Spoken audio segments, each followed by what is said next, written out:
آداب زندگی۔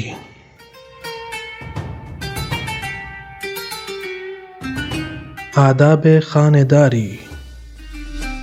سفر کے احکام،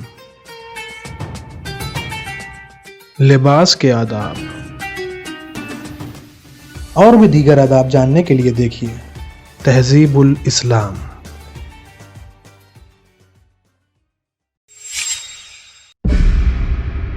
اعوذ باللہ من الشیطان الرجیم، بسم اللہ الرحمن الرحیم۔ ناظرین کرام، السلام علیکم۔ ایک مرتبہ پھر تہذیب الاسلام کے اس نئے ایپیسوڈ میں آپ سب کو خوش آمدید کہتے ہیں۔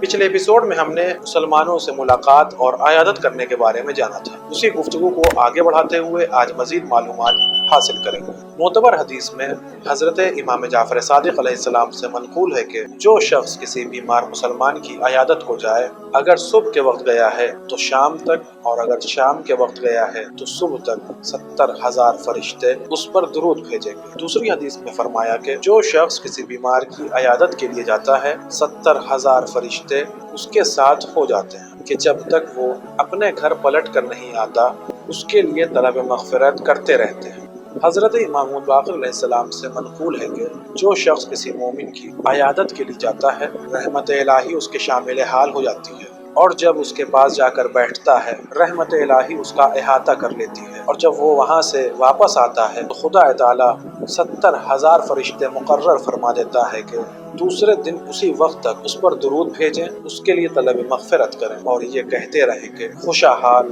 تیری لیے بہشت مبارک ہو، اور اس کو بہشت میں اتنی وسیع جگہ عنایت فرماتا ہے کہ سوار 40 برس تک اس میں گھوڑا دوڑا سکے۔ حضرت امام جعفر صادق علیہ السلام سے منقول ہے کہ جو شخص خدا کی رضا جوئی کے لیے کسی بیمار مومن کی عیادت کرے، خدا تعالی 70,000 فرشتے مقرر فرما دیتا ہے کہ قیامت تک ہمیشہ اس کے گھر میں آ کر خدا تعالی کی تسبیح و تحلیل بجا لایا کریں، اور ان سب کے ذکر کا نصف ثواب اس کے نامہ اعمال میں لکھا جائے گا۔ ایک اور حدیث میں فرمایا کہ جو شخص بیمار ہو اپنے برادر ایمانی کو خبر دے کے وہ اس کی عیادت کے لیے آئیں اور ثواب حاصل کریں، اور اس کو انہیں خبر کرنے کا ثواب ملے، کیونکہ اس خبر کرنے سے 10 نیکیاں اس کے نامہ اعمال میں لکھی جائیں گی، 10 گناہ محو کیے جائیں گے، اور 10 درجہ اس کے لیے بڑھائے جائیں گے۔ صحیح حدیث میں حضرت امام موسیٰ کاظم علیہ السلام سے منقول ہے کہ جب کوئی شخص بیمار ہو تو اسے چاہیے کہ لوگوں کو اپنی عیادت کے لیے آنے کی اجازت دے، کیونکہ جو لوگ آئیں گے ان کی ایک ایک دعا قبول ہوگی۔ حضرت امام جعفر صادق علیہ السلام سے منقول ہے کہ جو شخص کسی برادر مومن کی عیادت کے لیے جائے اسے چاہیے کہ بیمار سے اپنے حق میں دعا کا طالب ہو، کیونکہ بیمار مومن کی دعا فرشتوں کی دعا کا درجہ رکھتی ہے۔ حضرت امام جعفر صادق علیہ السلام سے منقول ہے کہ آنکھیں دکھنے میں عیادت نہیں، اور بیماری کی ابتدا میں 3 دن متواتر عیادت چاہیے، بعد اس کے 1 دن بیچ کر کے، اور جب بیماری زیادہ طول پکڑے تو بیمار کو اس کے بال بچوں میں چھوڑنا چاہیے اور اس کی عیادت نہیں کرنا چاہیے۔ دوسری حدیث میں فرمایا کہ جب کسی بیمار کو دیکھنے جاؤ تو کوئی سیب یا بہی یا ترنج یا خوشبو یا عود اپنے ساتھ لیتے جاؤ کہ ان چیزوں سے بیمار کو راحت پہنچتی ہے۔ ایک اور حدیث میں فرمایا کہ عیادت کامل یہ ہے کہ بیمار کے بازو پر ہاتھ رکھ کر اس کی صحت کے لیے دعا کریں اور جلد اٹھ آئیں، کیونکہ احمقوں کی عیادت بیمار کو اپنی بیماری سے زیادہ گراں گزرتی ہے۔ حضرت امیر المومنین علیہ السلام سے منقول ہے کہ